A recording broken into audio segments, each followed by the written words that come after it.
Is it working? Let's find out. Oh, I hate this bit so much. Please, Lord. Oh, I can see the chat.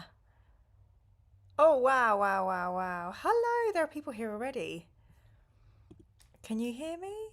Uh, Hello. Can you see me?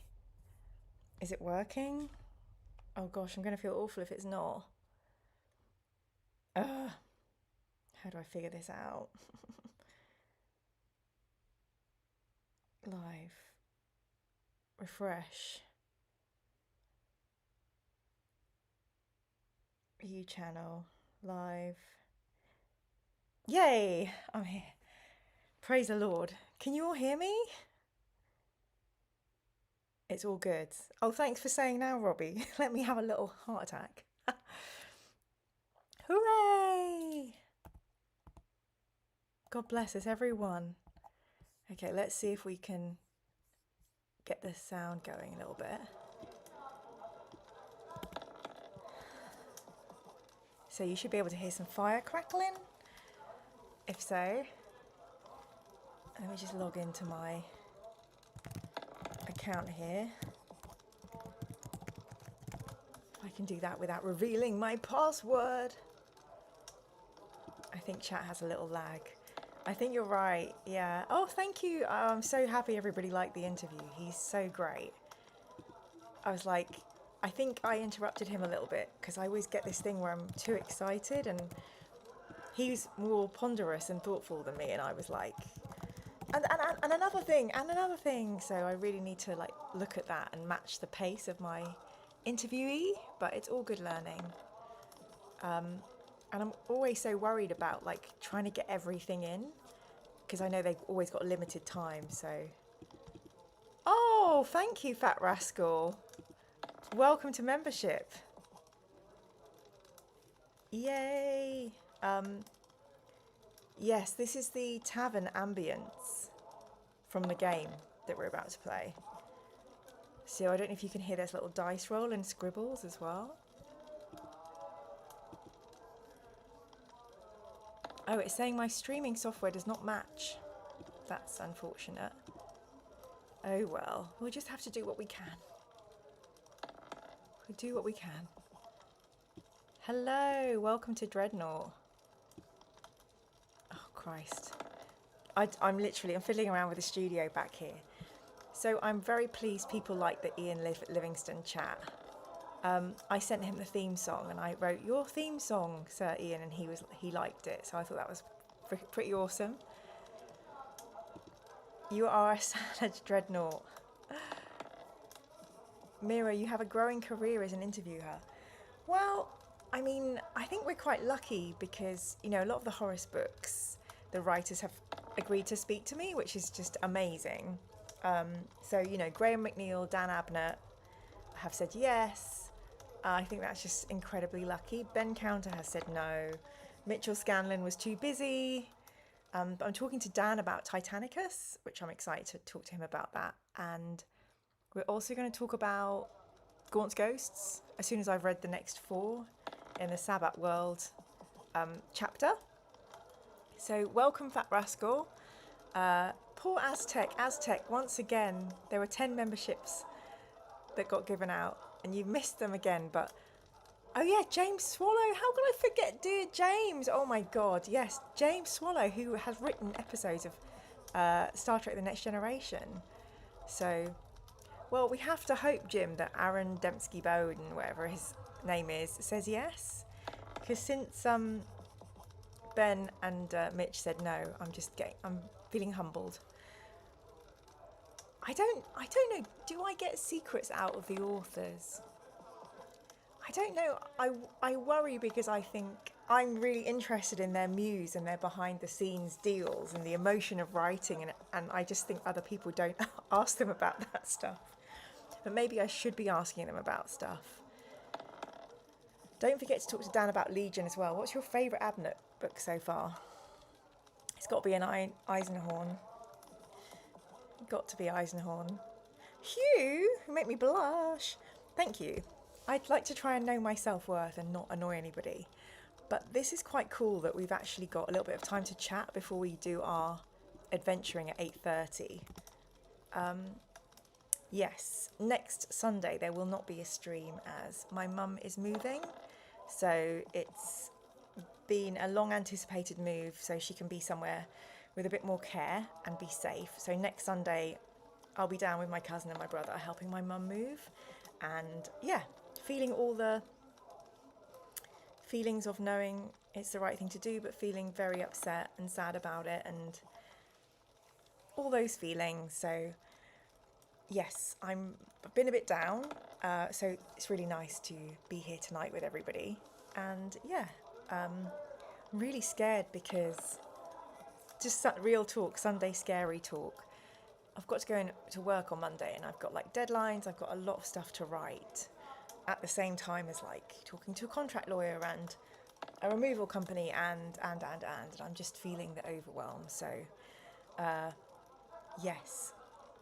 So just to remind ourselves that we need to have an evening free of Sunday scaries, and just to remind, well, I've been reminding myself, oh God, I've really not blended my blusher at all.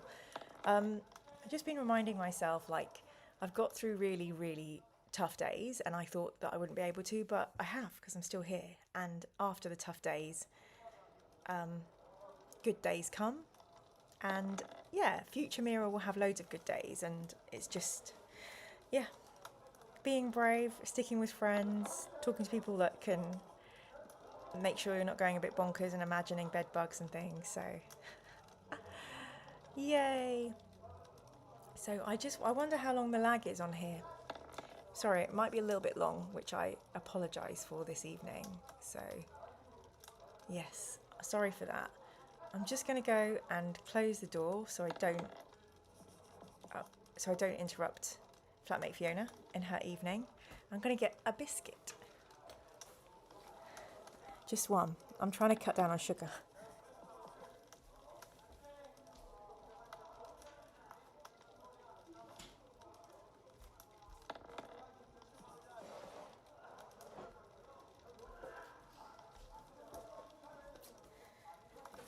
So this is a leftover from the Weevil days. So yeah, just one of the things I like to worry about randomly is weevils, because we had them once and I was like, never again. Thank you, Sean and Callum. David says, good luck for the move. I've had a tough week with my parents due to an operation last week, so I've been there and thinking of you. Dave, it's so many feelings when we have to look after mums and dads. Hugh, the Emperor does protect. He's looking after us all. Death to traitors. Actually, I think flatmate Fiona's gone out. Hello, Warhammer chair. Yay, which thankfully you only have to build once, but how good is that? Oh, I have to get it back up. It's quite heavy. There's no such thing as one biscuit. Salad Day says facts. Dave had a quiet day today, doing jobs like laundry, shopping, and mostly important, being a cat bed. Oh, I don't have a cat, but I could be a unicorn bed. So let us see if we can do our switching thing and head into fighting fantasy. This is quite annoying because I won't be able to see if it's worked or not unless I look on my... I'm playing catch up with everybody who's watching right now. So let's see if it works. Okay, I'm going to try and do the number switching thing. So, nope. Immediately hasn't worked. No, fine. Fine. Who cares? Okay, so let's switch over to the game and get that going.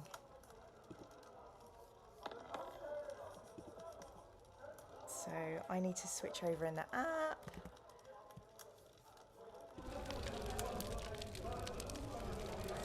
Here we go. So we're at our new game, City of Thieves. We've got our classic art set up. Lesser of two weevils, lol. Enjoying. Options, player. Ooh. So it looks like we're going to need to set up a new player. So let's have a think. Traditionally we've gone with Spinal Tap names, haven't we? So we've had Nigel Tufnell. We've had David St. Hubbins. Who's the other one? Who's the other person in Spinal Tap? Can anyone remember? The art in this book is something else, says Neil. A real step up in quality.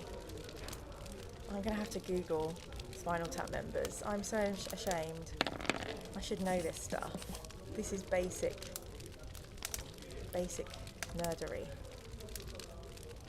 Spinal Tap members. Oh, the shame. David St. Hubbins. Is it just the two of them? No. Oh, we haven't played as Nigel yet. That's it. We were Derek Smalls. Mick Shrimpton. I think if we play as Mick, we'll die. He was the drummer. Yes, we can turn down the ambient.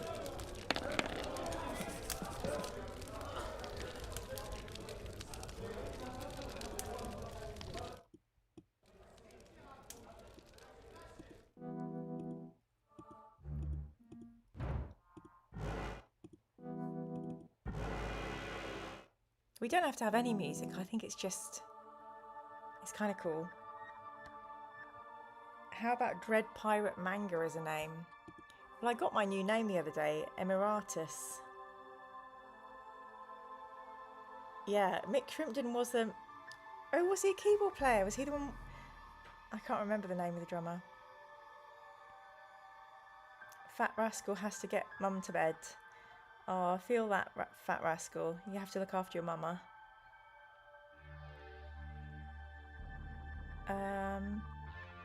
We're trying not to get shanked. How about Dread Pirate Manga? That's one of my favourite books, The Princess Bride.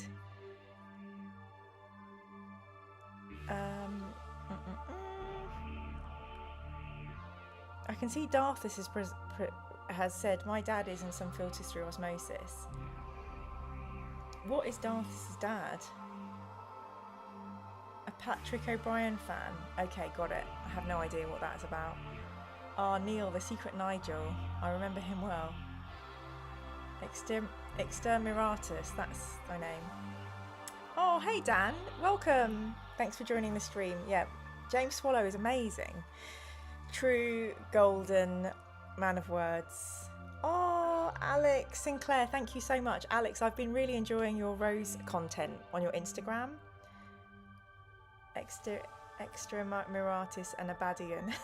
Abadian. Love it. Thank you so much, Alex. That's super kind. Thank you. Hammer some hearts. So, it's time to choose our portrait. I like that one. We haven't had a girl yet. He looks like Angel from Buffy. They look very snobby, don't they? Don't want to be one of those. No. Don't really want to be a monk. Not really feeling a monk. This person looks fun. I think I might go with the conventional. See, if I was playing as myself, I would probably go for her. She looks kind of mean. I don't know if any of you have read the Dragonlance books, but she looks a little bit like Kitiara. So why don't we choose her? Mira Moonbow, definitely an archer.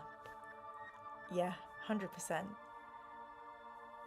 Okay, let's choose this Nigel Tufnell with the face of an archer. Okay. Start. Let's go. This is exciting. A new adventure, everybody. We will go back and play Starship Traveller when I figure out how to run it. I'm just going to dunk my Jammy Dodger. Just dunked. I'm going to just have a bit of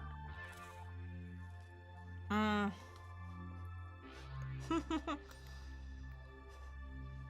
Well, that was a mistake. It's very dry, even though I don't. Sorry, that's really gross. Apologies, everybody. I had to do that. I like this Nigella Tufnell. Very good, David. Mira Moomin. Well, we are who we are this evening. And let's read the adventure. City of Thieves is a fighting fantasy game book, an interactive adventure in which you are the hero. You can only win by choosing the correct path, finding equipment, avoiding traps and surviving combat. We know you will need to be as wise as an owl and as cunning as a weasel to triumph over the challenges ahead of you. Before embarking on your adventure, you must determine your own strengths and weaknesses. We know. Okay, we know all this. For newcomers to fighting fantasy, we recommend adventurer or free read modes. For experienced players, we recommend hardcore hero. So I think what I've decided to do is we're going to start the game out as adventurer, and we're going to have 2 attempts to complete in adventurer settings. Once we've died twice, which as we know always happens to us, on our 3rd go we will go on the free play and complete, and this way we will never have to go through a book more than 3 times, because let's face it, sometimes we win, sometimes we lose. It's not always going to be a happy knifey experience. So yes, as cunning as a weevil, says Sean. Face of an archer or face for the archers? How dare you, Jimmel. Lol. Okay, music's still a bit loud compared to the voice. Okay, we can work that out. Okay, let me know if that's any better.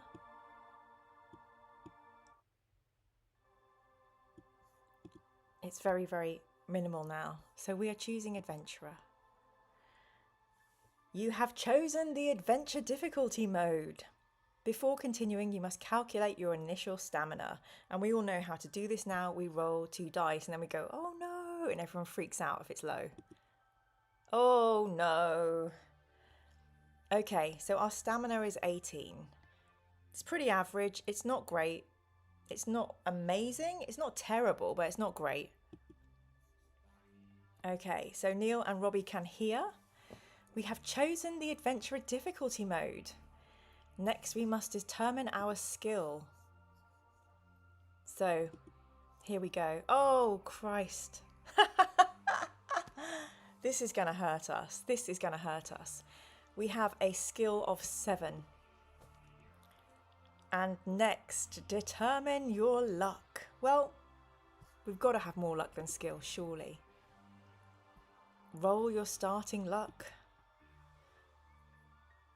Now, I think that might be okay because I feel like luck you want to roll under.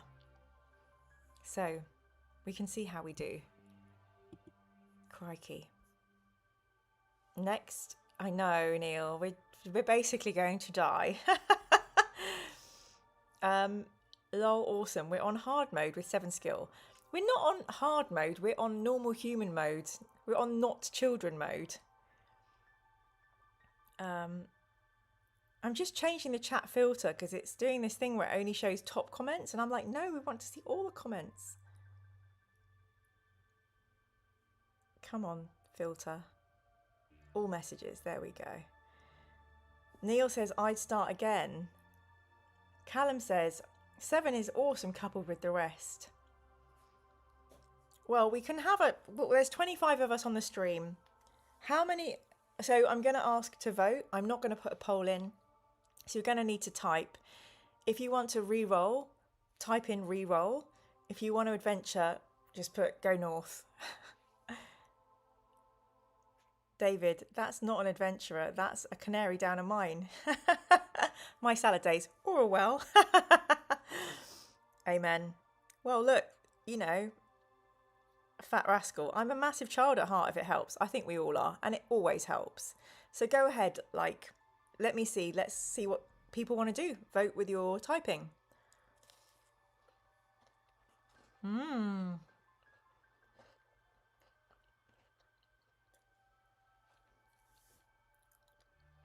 Jaguar and Jif, double J's, are going north.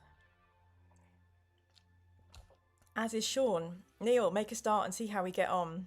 My salad day is north. Callum, go north. Let's play like this. It'll be fun and short, then we can start again when we die. Welcome to the chat, Pedro Cruz. I see you. Let's wants to go north. Fat Rascal wants to go north. Willcat says north. Capri says go north. Weinrest Ipsha. Willkommen Vinrest. They all want to go north, so I'm sorry to let down David Wharton and Robbie. And you both get the I told you so medal, which you are allowed to show us at any point we go into combat or the minute we die. So I think we will all know Dartharus also says go north. I think we all know what we're going to do, and I think we also know that we will be taking a potion of skill, which is one of my favourite colours anyway. So yes, we definitely want the potion of skill. Next, you must prepare your adventurer's equipment. You begin your adventure with a sword and shield, leather armour and a backpack containing provisions for the journey ahead. Rationing your provisions is key to a successful adventure. We do know this. Robbie wants biscuits and he hasn't got any. Well, you can have this, Robbie. Each meal restores 4 stamina. We know this. We have 10 foods, 10 provisions. I can't speak. Okay, so we can begin. Okay. Need a guitar with a price tag still on. Robbie's salad days. Mine are downstairs. But salad days, won't your cat want you not to get up? You are an adventurer in a world of monsters and magic, living by quickness of wit.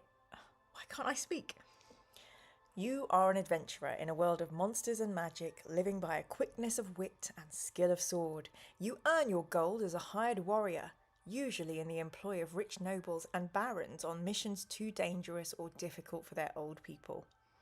Slaying monsters and fearsome beasts in pursuit of some fabled treasure comes as second nature to you. Being an experienced and highly trained in the art of the sword, you allow nothing to stand in your way on your quests. That's a typo, that wasn't me. Your success on a mission is always assured, and your reputation has spread throughout the lands. Whenever you enter a village or town, the news of your arrival spreads through the citizens like wildfire. Few of them have ever met a dragon slayer before. Just got distracted because Fat Rascal says, I've got ginger nuts, but now I want jammy dodgers. Bless you, Fat Rascal. Well, all I will say is I did make use of co-op delivery earlier today. Neil, someone needs to write a D&D encounter where the party is shrunk and have to navigate a tiny version of Stonehenge. Okay, we'll make that happen, Neil. Hello, David Bain. Willkommen, welcome to our party. One evening after... I'm doing my best narration voice here, people. One evening after a long walk through the outlands, you arrive at Silverton, a town which lies at the crossroads of the main trading routes in these parts. Great wooden wagons hauled by teams of oxen are often seen rumbling slowly through the town, laden with herbs, spices, silks, metalware and exotic foods from far-off lands. Over the years, Silverton has prospered as a result of the rich merchants and traders shopping there, en route to distant markets. Its wealth is quite apparent, with ornate buildings and richly dressed people aplenty. But as you enter the town gates, something strikes you as being not quite right. The people look nervous and on edge. Then you notice that all the windows on the buildings have great iron grills bolted over them, and the doors have been strengthened too. Although you usually prefer your own company to that of others, I'm sorry, I'm just mind-boggling at the thought that this character prefers camping in the wilderness to a hotel, and that doesn't sit well with me. We'll go again. Although you usually prefer your own company to that of others, you decide to stay in Silverton for the night. You want to find out who or what is troubling the people. See you in a bit, Fat Rascal. Robbie says they've obviously heard of our other great adventures. I think so, because we've done 3 other books, so they must know who we are now. David, given our stats, I think our reputation outstrips ability. Probably correct, David. David Bain, ASMR. I'll try and do some ASMR. I always want to try doing that, but it's quite hard when you don't have a microphone attached. Maybe everyone's seen a mockumentary about us and thinks it's real. I think you're right, Dartharus. Jen has finally arrived, and you have not missed too much at all, Jen. Welcome. We want to find out who or what is troubling the people. As you walk down the main street, a single note from a bell rings out from a tall tower ahead. Then a man shouts almost desperately, "Nightfall, nightfall, everybody indoors." I definitely can't keep that up. You see people scurrying around with anxious faces and looking surprised when they see you. Across the street, you see a tavern with the words "The Old Toad" painted on its signboard. Well, this bodes well for us because, as Mirror Manga Discord people know, toads and frogs are our spirit animals. As you enter the tavern, a whisper runs through the locals as they recognise you. Some put down their mugs and stare. You are somewhat surprised that none come over to hear your tales of adventure. Walking over to the counter, you ask the old innkeeper for a room and a hot tub. Yay, bath! Woo woo! We can start with a bath inspection.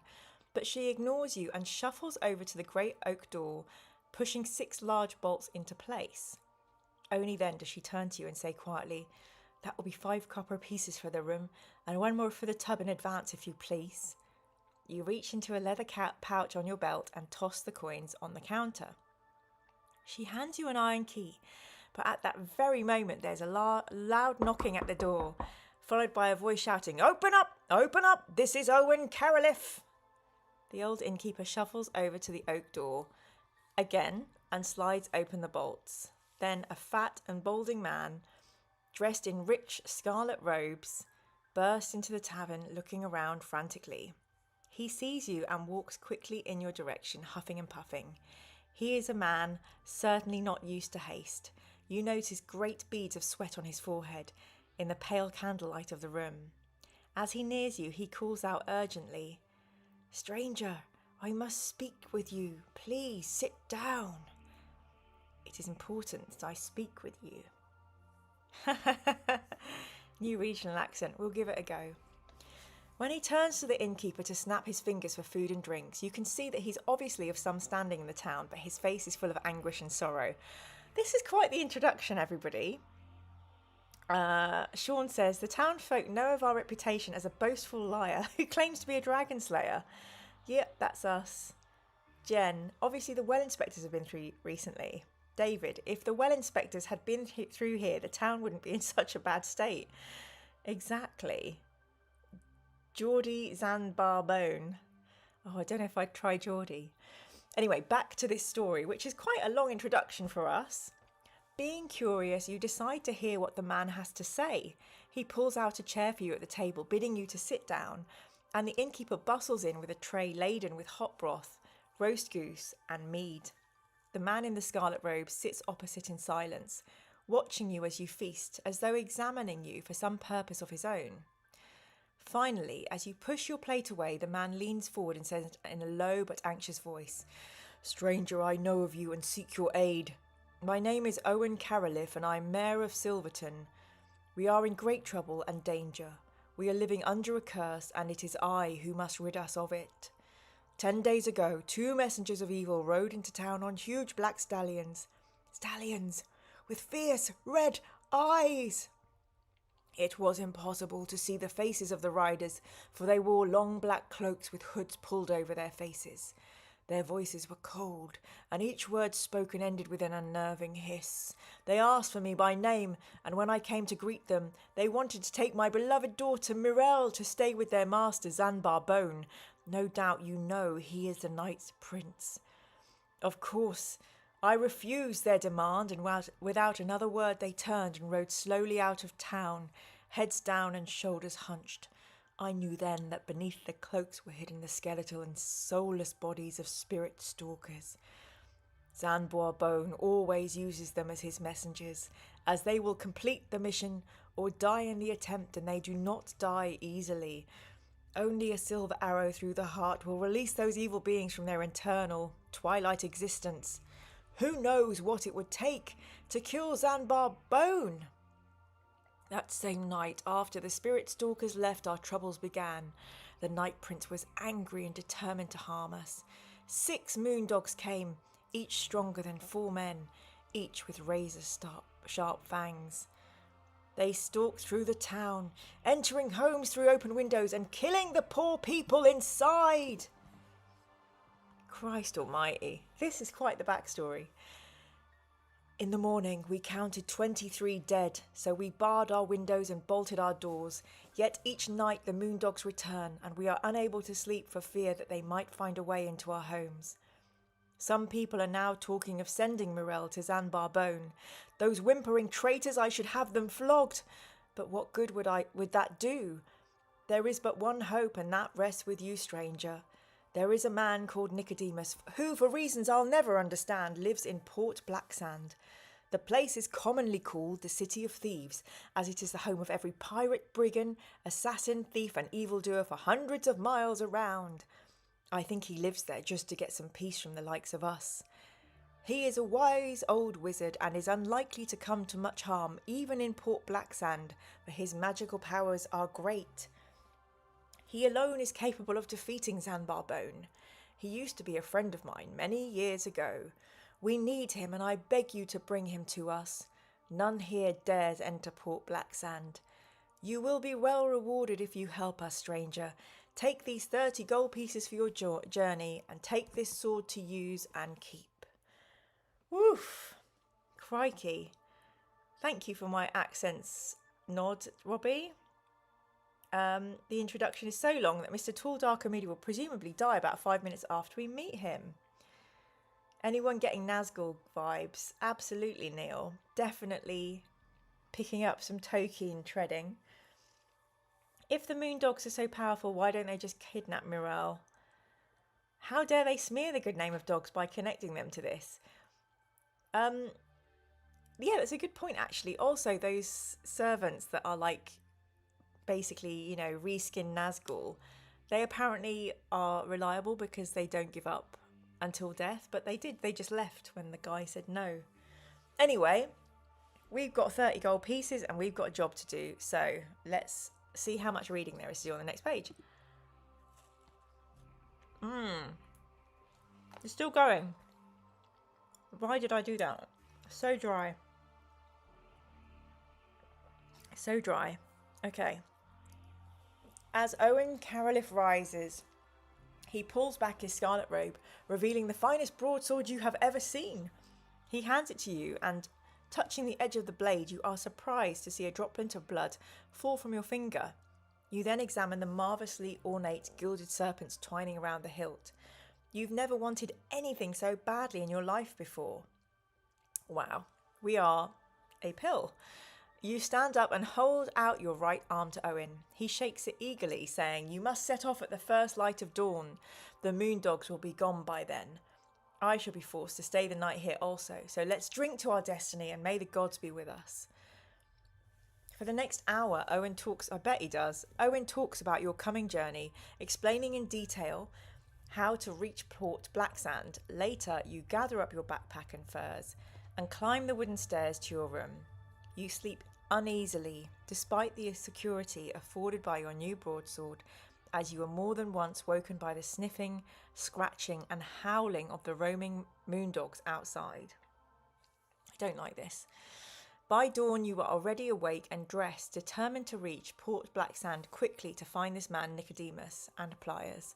As you leave the tavern, a black cat scurries past your feet and you almost trip. A bad omen, perhaps? No, black cats are lucky. Christ on a bike! I'm so sorry, I didn't know I'd be reading you The Lord of the Rings, but here we are. This is what seems to be happening. No one expects the long-ass exposition, Dartharus.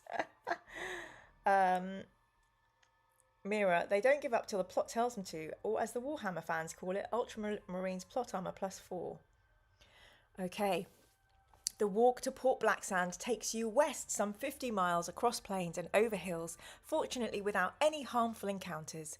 Eventually you reach the coast and see the high wall surrounding Port Blacksand and the cluster of buildings projecting into the sea like an ugly black mark. Ships lie anchored in the harbour and smoke rises gently from chimneys. It looks peaceful enough, and it's only when the wind changes that you smell the decay in the breeze to remind you of the evil nature of this notorious place. Following the dusty road north along the coast to the city gates, you begin to notice fearful warnings, skulls on wooden spikes, starving men in iron cages suspended from the city wall, and black flags everywhere. As you approach the main gate, a chill runs down your spine and you instinctively grip at the hilt of your broadsword for reassurance.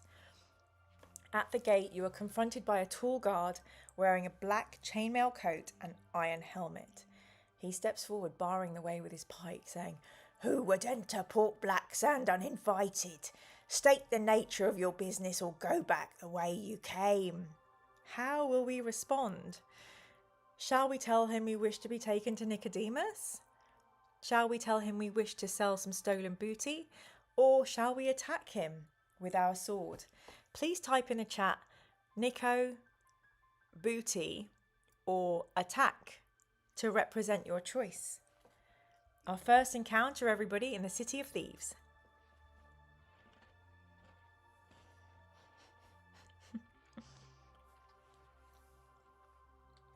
There's definitely a lull. A lull, a lag. I'm just waiting for the results to come in here. Booty. Booty. Booty, booty. Booty, Nico, booty. Booty. Who knows how Nico is regarded, says Caprice. Callum. Callum, are you role-playing a paladin again? Honesty's clearly the best policy here. Don't want to get off on the wrong foot with this fine, upstanding law enforcement officer. Booty. Okay, there's 26 of us in the chat. And we have eight people saying booty. 9 people saying booty. And Aztec's like, just be nice. So I think we'll go for booty. Sorry, Pedro, and sorry, Callum. But we will try and be nice, Aztec. Listen, if you give us a chance to type booty, we're typing booty. So we tell this guard we wish to sell some stolen booty. You tell the guard that you wish to sell some silver chalices that you stole from a tavern in Silverton, and that you will pay him a gold piece for his advice as to where to go for the best price. The guard looks at you suspiciously, saying, "Let me have a look at these chalices in your backpack before I admit you." No, he doesn't say that. He goes, "Let me have a look at these chalices in your backpack before I admit you." What will you do? To tell him that you know the chalices are cursed and should only be examined by a mage, type cursed in the chat. If you want to run past the guard and into the main street, cheese it, type run into the chat. Or if you want to attack him quickly with your sword, please type attack. No, attack. Please write attack in the chat. So, cursed, run, or attack are your choices. Jim, clipping this. Lol, Jim. Neil's first vote is cursed. Jim, have you done any of those clip shows recently? I'm so scared about all the there's just too much. There's just too much out there now. Wow, my screen is filling up with curses. Cursed, cursed, cursed, cursed, cursed, cursed, cursed, cursed, cursed. Why is there never an option to attack slowly with your sword, Dr. Jiff? Attack? Okay, well, it looks like the whole screen is saying cursed to me, so we should tell him that these can only be examined by a mage. The guard frowns and says, "A likely story, I'm sure, but I suppose you're just the same as the rest of the side of the city. You may enter at your own peril or buy my advice for 3 gold pieces." If you wish to ignore the guard and head straight into the city, please type ignore into the chat. Or to buy the guard's advice for 3 gold pieces, please write buy in the chat. Robbie, tell him you've got a cursed booty. Lol, Robbie. Jen, cursed. If he falls for that, he's definitely in the wrong job. Well, yeah, you have to think about the types that get given the city guard jobs, don't you? What are they like? Neil says buy. I think I would be inclined to buy. I'm feeling a bit like payday rich. We just got 30 gold pieces. Do you know what I mean? Buy, buy, buy, buy. Let's buy. So 4 people are saying buy. And I feel like these 4 people are generally fairly trusted by the rest of the chat. It's Neil, Alex, Robbie and Dave W. So I feel like, yeah, that's a good influence. Let's not delay. Let's keep it moving. We haven't had anybody not wanting to buy, so let's do that. So sorry. My brain just went... The city is ruled by Lord Azure. No, this is the guy's name. The city is ruled by Lord Azure, and he is a cruel man. Where you preside over the chaotic inhabitants of Port Blacksand, you have to be mean. And he's the meanest. I should warn you that if you're found without a pass, you're as good as dead. I would get one if I were you, pretty quickly. Okay, this is interesting. He then makes a sweeping gesture of his arm and you walk past him into the city. Neil says we should visit Yaztramo. Call back to Forest of Doom. First to buy some magical items. I know, Neil, and why have we lost them from our backpack in the interim? David Wharton, in Blacksand, they're corrupt. Someone should have warned me if we were about to turn into an NSYNC tribute act. Bye, bye, bye. Very good, Jen. Mira's Mournival. Not rue what 3 gold means in buying poor. What accent is that? Not rue what 3 gold means in buying poor. Neil, we'll certainly need the nose plugs for the smell. Very good. So we need to find a pass. Let's just see what's on our adventure sheet. Not a lot. 27 gold pieces. Okie dokie, here we go. Through the main gates, you see that the rubbish-filled streets of the port are narrow and cobbled. Old and decrepit buildings line them closely with their upper stories overhanging menacingly. Where would you like to go? If you want to go west, please type west and we'll go to Key Street. To head north to Market Street, please type north in the chat. Or to go east down Clock Street, please type east in the chat.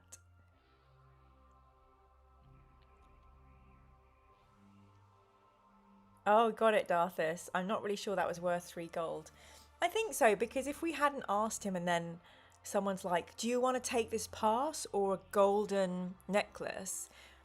We might not have realised to take the necklace. So I think maybe it's worth its weight in gold. So, west, north, go west, west, east. So that's 5 people in the chat so far. There are 21 of us all together. I do feel like our numbers are a bit low this evening. It's probably because we did a video before. I feel like when we used to do videos before, they would start at 7 p.m. But literally Lilio and I were, like Lilio lives in Texas. So Lilio and I were trying to get that video up in time. So it's all a bit late. We're all running a bit late. But we have 23 beautiful people in the chat and that's all we need. So I've got 3 for west, 4 for west, 2 for north and 1 for east. So we shall travel west down to Key Street. And it does indeed, David. We don't need to buy that next time. On the left side of the street, you see a large iron key hanging over the doorway of a small shop. A sign in the window reads JB Raggins Locksmith. And I think we really do want to enter the shop because we're fresh to the game. Why wouldn't we? Oh, great picture. Wow, isn't that lovely? Wow, look at the detail. We've got a little pipe. We've got a cat. Keys of all shapes and sizes. That's really great. I love that there's a little heart detailing in the bench. There's keys in his pocket. There's a little book behind him. Gorgeous. Beautiful. Yeah, cuckoo clocks and clocks of that ilk have really gone out of fashion, haven't they? Sitting on a stool at the back of the shop is an old bespectacled dwarf.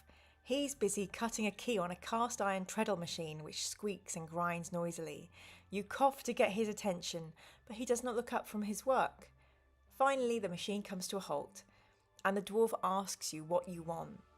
So, if we want to ask him if he has any keys, please type keys in the chat.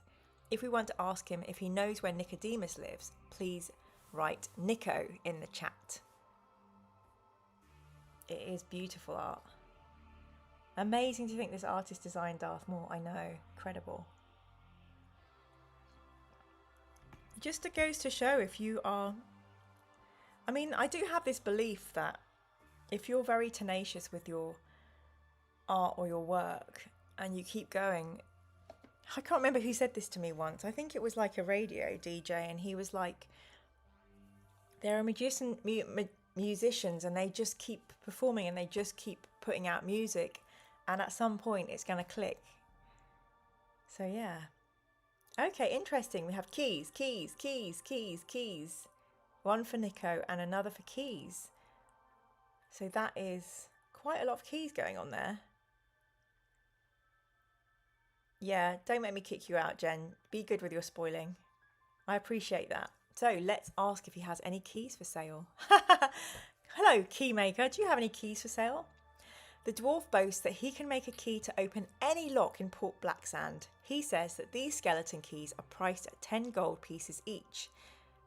Do we want to buy a skeleton key? Yeah, I mean, I think yes. What do you all think? Yes to buy one and no to walk away. Let's go in the chat. What if I want to ask him where Nicodemus' keys are, says Jen. Did you think of that 1980s game book? No, Jen, they didn't.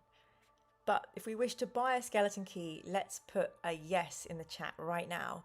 And if we want to go away and leave this shop, just type no. I think I hear flatmate Fiona return. She is safe. Safe from the night. We're flush, go for it, says Neil. Robbie, yes. David, yes. Sean, yes. I'll take that. I'll take that. I don't see any dissenters. Aztec, yes, but offer 8 gold.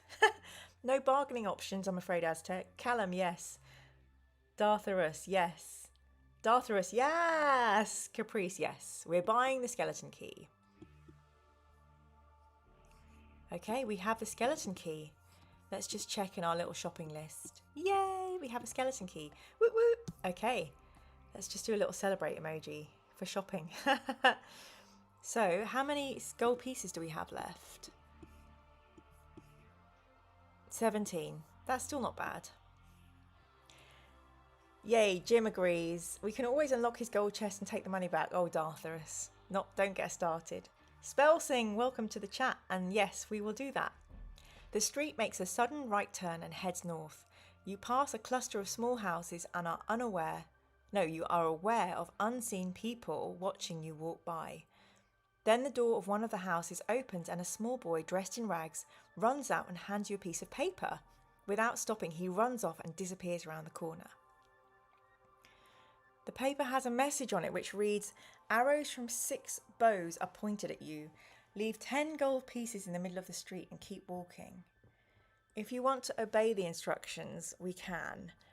If we want to keep walking without leaving the gold, we can. So, okay, if we want to obey the instructions and leave 10 gold pieces, please type obey in the chat.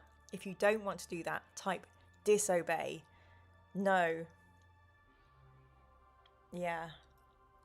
Crikey. Oh, that got quite dark, didn't it? I thought, oh, a lovely little boy. I love an urchin or a little, a boy in a story that's like street urchin going, oi, mister, or Mrs, or they, them. Listen, there's a quest going on. I don't like this. Threats to life. David Wharton, obey. Aztec, disobey. Spellsing, fairly sure this is not a bluff. Neil Adams. This is turning into they live. Disobey. Disobey. Disobey. That's 1 obey and 4 disobeyers. Disobey, run, dodge. Disobey and try our luck. Hey, the stream says hey Fiona. I know, well, I closed the door like at the beginning and I was like, I don't want to disturb flatmate Fiona, and then they were like, say hello. I said she's out. I will when she's back. Stuart says, I just got here, no more well inspections. Rudy wants to take the urchin hostage. Jen says disobey, they can't intimidate us. Robbie says zigzag. And Aztec says John Carpenter classic. There's a lot of disobeying in there, so I think we should disobey. Oof. And I like what Sean says, disobey and try our luck, because we did get quite a good luck roll. Welcome, Stuart. And of course we are looking for wells everywhere we go. Shoosh. Shut the front door. As you take your first step forward, you are alarmed to hear the familiar whistle of arrows flying through the air. They're coming from windows on either side of the street. Each arrow that hits you will cause you to lose 3 stamina points. You also lose 2 luck points. Crikey. To determine how many arrows hit you, you must roll 1 die. Oh, Neil, I thought it was low on luck. I didn't realise. Maybe we needed a 6, not a 1. Oh, sugar. Oh, well. Okay, let's see if we die. Oh, that was good. We rolled 1. We only lost 3 stamina. Look at us. We're alive. We are still alive, yes. You feel like a pincushion, and although the pain is unbearable, you manage to stagger on down the street. Ahead to your right, you see the door of one of the houses opening and a little girl looking out apprehensively. She beckons you to enter the house. So we can enter the house or we continue walking north. So if you'd like to go into the house, please type house in the chat. And if you want to leave and walk away, please type north in the chat. Sean says, playing one of those AI text roleplay games would be fun with this group. I don't know what that is, Sean. Dartharus says, just can't stop rolling ones. I know. Isn't that 3 times we've rolled 1 in succession? Is it? I don't know. Crikey, if we have, that is really bad luck. What are the chances of that? House, house, house, house, house, north, north. Rudy, well, the last kid got a shot. Walk away. Ganix, I don't know what that emoji means. Is that like a... Ooh. Jen, did we pick up a missile launcher before starting the quest? Callum says north. Robbie, who's this we you speak of? In we go, says Spelsing. Okay, so that's 3 for north. And 1, 2, 3, 4, 5, 6, 7, 8 for house. I think we should go into the house. Let us enter. The little girl grabs hold of your arm and leads you into a back room. Saying nothing, she motions you to lie down on a sheepskin rug. Suddenly you are aware of a very old man sitting opposite. He rises slowly from his rocking chair and walks over to you. You watch transfixed as he takes hold of an arrow protruding from your arm and gently pulls it free without causing you any pain. The wound made by the arrow disappears before your eyes. He treats all your wounds in this way. For each arrow wound you suffered, you regain 2 stamina. Yay! Then, in a slow and almost inaudible voice, he tells you that he wants the broadsword that Owen Caroliff gave you in payment for the healing. You feel obliged to give him your sword, although you do it reluctantly. In exchange, he gives you an ordinary fighting skill. Your skill is reduced by 1. Wow. Wow, wow, wow, wow, wow. Oh, hi, Ganix. I'm waving back at you. You leave the house and head north. Everybody, I'm so sorry. David Bain, NHS wound repair and healing. Mamma mia. Dreadful, dreadful, dreadful scenes. What's that done to our skill? Ho! We've got 6 skill people. Sheesh. Sheesh. While most of the houses in the street are small, cramped and dark, you see one that stands alone and is painted bright red. The door has a welcome sign hanging from it. If you wish to enter the red house, please type red in the chat. If you wish to keep walking north, please type north in the chat. Sean, that sounds fun, an AI-controlled text adventure. We could have a look at that, although as a writer, I'm very anxious around spotlighting and main hosting anything AI.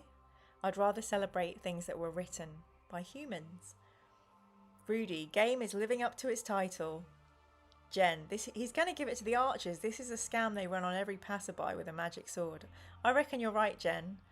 David says 5 locks worse. Always a silver lining, Dave, thank you. Red, red, red, house, north, red, north, north, north. Dr. Jiff. Okay, I see how this one works. Trust no one. I know, right? So that's 1, 2, 3, 4, 5 for the house, and 1, 2, 3, 4 to go north. So it looks like we're going to go into the red house and probably get thieved again, but it does say welcome on it. So let's see what happens. Inside the house, you find yourself in a room painted red and empty, apart from a table on top of which there are 2 glass bowls. In one, there is a small golden scorpion, and in the other lies a silver scorpion. In the far corner of the room, there are stairs that lead up to another floor.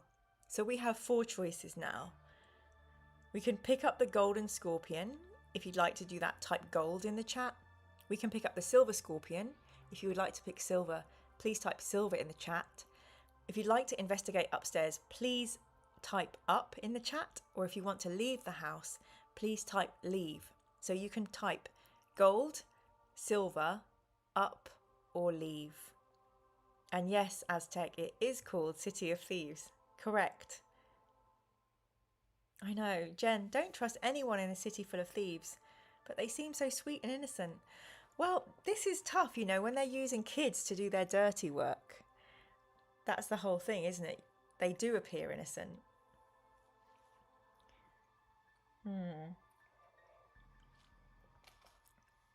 Okay, we've got up, up, silver, gold, up. Sean says take the lesser of the 2 scorpions. Up, says Aztec. Up, says Rudy. And gold, says Callum. So that's 1, 2, 3, 4, 5 ups. 1 for silver. 2 for silver, if I'm interpreting Sean correctly. And 2 for gold. So it looks like we're going to go upstairs. So let's do so. Ooh, wow. The stairs lead into a small room, again painted red. Sitting at a table is a strange creature with a long snout and deep red scaly skin. From its jaw protrudes rows of sharp teeth, and a long pink tongue darts quickly in and out between them. Probably. The creature looks up and stares at you. Are you wearing a scorpion brooch? We are not. The lizard-like creature starts to speak in a low, hissing voice by asking whether you would like to buy one of its famous scorpion brooches. Do you wish to buy one? If so, please type yes in the chat. If we're not interested, please type no in the chat and we will politely refuse and leave the house. So type yes to buy a scorpion brooch or no to walk away. Rudy, bunch of savages in this town. Or, says Jen, hear me out, the kids are the masterminds. Darthus, maybe there are people of negotiable virtue up there. Yes, us. Sean, my, what sharp teeth you have. Adam and Robbie, yes, yes. The thing I couldn't stand about Blacksand is the damn thieves. Is that a Lost Boys riff, David? Yes, says David. No, no, say Rudy and Ganix. Yes, yes, say Callum and Jen. And Dr. Jiff. So that will be 1, 2, 3, 4, 5, 6 yeses. And Aztec says no. Sean says buy one and then nick one. Well, the yeses have it, I believe. So let us buy a scorpion brooch, my friends. Okay, the creature leads you downstairs to the room below and asks if you require fortune or good health. They take the gold and silver scorpions out of the bowls and tell you that they're magic brooches. Each one costs 6 pieces, but you may only buy one. If you wish to acquire fortune, please type fortune in the chat. If you wish to acquire good health, please type health in the chat. If you do not wish to purchase anything, please type leave. Yes, I thought it was Lost Boys riff. The thing I couldn't stand about this town is the damn vampires. What a great actor that guy is. So, fortune, health, or leave? What will we need? Fortune. We're low on luck, says Caprice. Callum and David Wharton agree. Aztec and Sean would like some health. Ganix and Robbie would also like fortune. Neil, given our luck score, fortune sounds best. Dr. Jiff says fortune. And Rudy's like, leave. Rudy's had enough. Rudy is like, I'm not one for shopping. I came here on a mission. What are we doing? Well, it looks like fortune is the most popular, so let us acquire fortune. Yay! The creature pins the golden brooch to your leather tunic and you pay the price required. You've bought a lucky charm. You gain 2 luck points. Pleased with your purchase, you leave the house and head north. Woo woo! Well done us. So let's look at our adventuring pack. Wow! We gain 2 luck points and we're at 5? Holy camole. What the heck? Uh-oh. Walking towards you down the street are 2 town guards. They stop in front of you and demand to see your papers. We do not possess a merchant's pass, so we must turn to page 99. Oof, crikey. You are unable to explain why you are in Port Blacksand, and the guards draw their swords telling you that you are under arrest. We must fight! Oh, look at this. If you defeat or if you're killed in the street. Some non-salubrious choices. You must fight. Oh, look at him. Oh, Lord. We were hit first. It's a draw. We both miss. Yes, we got an 11. I have to say, I think these combats are going to take a lot longer because our stats are so rubbish. Oh, gosh. We're down to 13 stamina. That's better. Wow, brilliant. 1 city guard down, just this guy to go, but he is a lot stronger. Got the first hit in. Fantastic.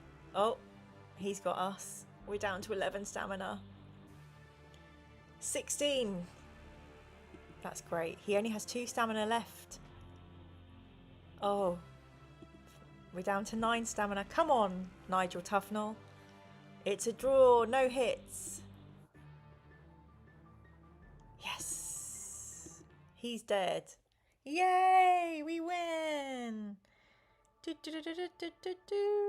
Phewie. You are triumphant. Excellent. Very cool. Ulfgard, welcome to the chat, Ulfgard. Lovely to have you here. Scorpions for luck. Sounds ever so slightly suspect now I think of it. Sean, the Well Inspectorate has diplomatic immunity. Jen, problem is they only recognise the Ill Inspectorate. Neil says provisions. Stuart says well inspectors get no respect these days. Yes, Robbie and Neil, I will eat some provisions. We need our well inspector's badge. We just haven't brought it with us, see? We forgot to bring it. I think let's bump us up. Okay, 17 is okay. So let's see what happens after we've killed them. Oh, we find some money and some keys and some food. You make a rapid search through the guard's possessions. Loot the body and you find 7 gold pieces, a set of keys and a piece of stale bread. You stash the lot in your backpack and quickly set off north again. Turn to 227. The street soon makes another sharp turn to the right and you find yourself walking east.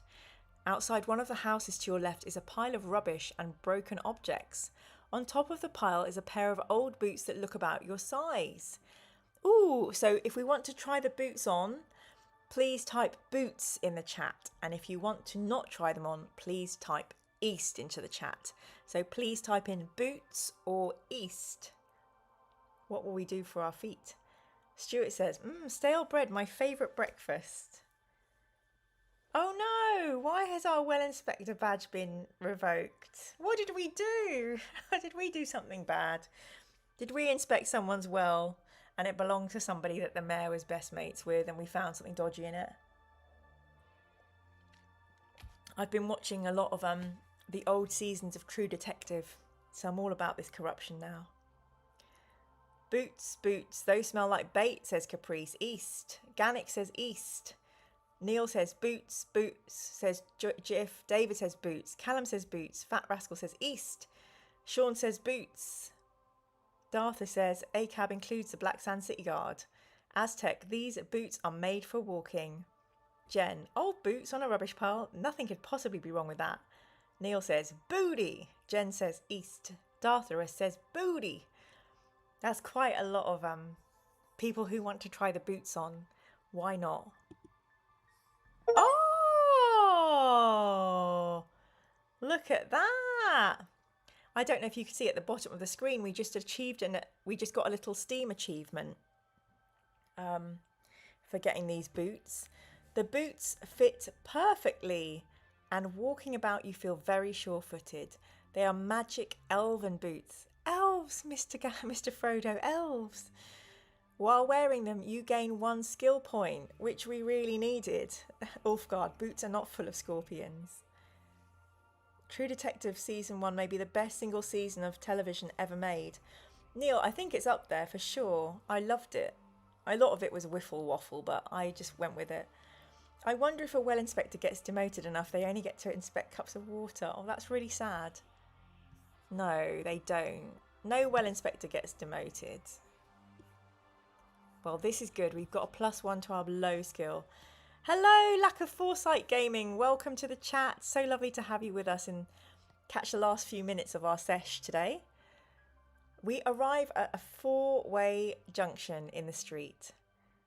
The street continuing east changes its name to Clock Street, and the street running north and south is called Market Street.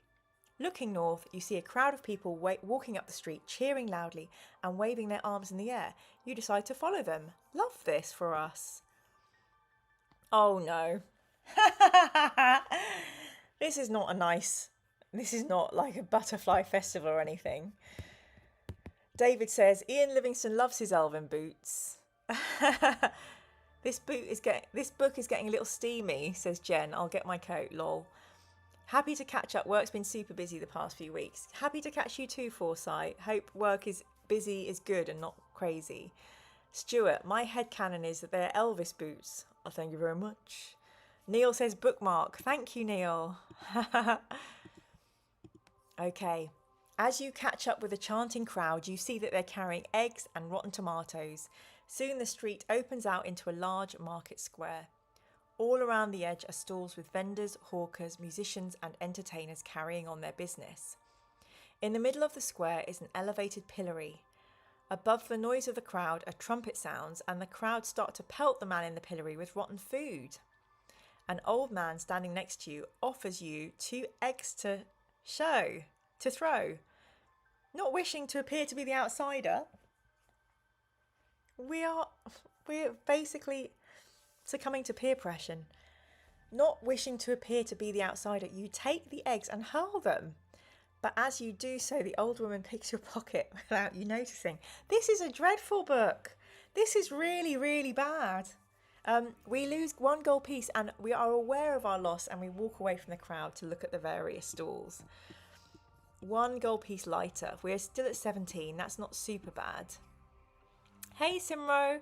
Oh, hello, friend. We are slowing down to finish up shortly, but lovely to see you, Simro. Yes, Neil, the old woman with the eggs is very creepy. So what happens next? Turn to 287, we shall do. Okay. Oh, it's cut me own throat dibbler. The food stalls are selling fruit, vegetables, meat, and hot soup, corn and chestnuts for hungry shoppers. Along the west side of the square, you see a man dressed in purple velvet playing a lyre. Would you like to buy some hot food for 1 gold piece? If you wish to stop and listen to the music, turn to 3. Or if you'd rather walk on, we can also do that. So please type food, music, or leave into the chat. And this will be our last decision of the evening. 1 gold piece to throw an egg, says Sean. Well, it wasn't the fee. They stole it. Disembowel myself honourably, says Neil. Lol. Yeah. So what do we want to do here? Listen to the music. Yes, please, let's buy a rat on a stick. Sausage in a bun. Yay! Music, music, music. Food, music. Leave, music. Food. Looks like music's pretty popular. Let music be the food of love, says Aztec. Music, love a good tune, says Lack of Foresight Gaming. As do we all. Let us stop and listen to the music. He's not opened his mouth yet, did you know? How do you know he's being dishonest? Tish. Alex wants music too. Sean, I usually charge 2 gold pieces to throw an egg at someone. Oh, Stuart. Rat burger. Food, please. I think music has won, so this will be our last decision of the evening. So let's see what happens. Let's see. The man stops playing and tells you he can bring you good fortune. For the sum of 3 gold pieces, he will sing you a song that will bring you luck.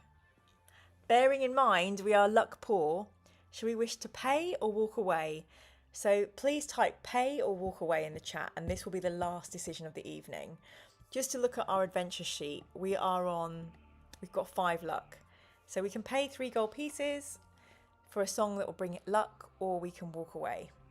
So please type pay or walk away in the chat. Robbie's pay, Alex pay, pay him. Sorry, that was a terrible joke. So he was playing a liar. Very good, very good. Pay.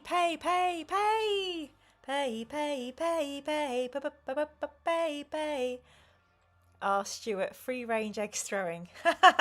Very good, Sean. Pay iTunes. We're going to pay for play, as everyone should do. Yay! The man strums his lyre and sings a merry song all about you and your good fortune. He does have the power to make you lucky. You gain 2 luck points and walk on to the next stall. Yay! We are topped up on luck, which I think is fabulous and takes us to a great place to end for the evening. So, yay, Mira. Yeah, Neil says, we're not very respectable. What Neil should have said is, we ain't never gonna be respectable. Yes, Tuone and Lintu, I agree, must keep the artist fed. And as Khalil Gibran said, and if the musicians and flutists come to the market, pay them, for what they provide is raiment of the soul. And I've butchered that quote, but it's absolutely beautiful quote about paying creatives. Jen, we are all fans of paying musicians fairly here. Sean, I feel like we're the only person in the economy that has new gold. Everyone else steals it off each other. It is a thieves' market. Well, thank you all so much for joining me on Sunday. I really appreciate you being part of this lovely weekend, and I really hope you enjoyed the Ian interview. I'm hoping to have an unboxing video soon, and I'm hoping to interview Dan towards the end of the month if things go well. Not sure if I'll be doing Wednesday or Sunday this week, as it's a very big emotional week for the family. So we will, if I'm not around, I will see you after that, hopefully all going well. And Jim sent a crazy box of loads and loads of stuff, and Ian and I looked at it and we were like, this is basically a series of 8 videos, which will have to be also filmed. So thank you all for joining, and thank you for everybody who did like super thanks and did memberships and gave memberships out, please, please, please do like and subscribe if you're new here. Thank you all so much for our continued hangouts. I really appreciate it. Lack of Foresight said, if you're interviewing Dan, can you ask him about some of his Warhammer Fantasy stuff? Maybe. I'll see. He's normally quite busy, but we'll see what we can squeeze in. All the best for this week. Good luck with the move. Night, everybody. Yay. Thank you all so much, everybody. Yes, no more Sunday scaries. We can all sleep well tonight. Lots of loving chamomile tea, kisses and hugs. And stay in touch on the Discord, Twitter, in YouTube comments. And yeah, sending everyone so much love. Have an amazing week. And hopefully I'll see you all very, very soon. Until next time, yeah, let's inspect some wells. Good night.